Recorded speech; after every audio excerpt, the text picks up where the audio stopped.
In this lesson, you are going to become a master of indirect object pronouns in Spanish. The indirect object pronouns in Spanish are really important because with some verbs, we use them instead of the personal pronouns. For example, in the verb to like. In Spanish, I like pizza is Me gusta la pizza.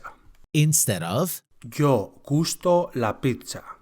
Of course, there are other ways that we can use these indirect object pronouns, but in this video, we are going to focus on this one because in this next video, we are going to study the verb to like. First person singular. Me. Second person singular. Te. Third person singular. Se. First person plural. Nos. Second person plural. Os. Third person plural.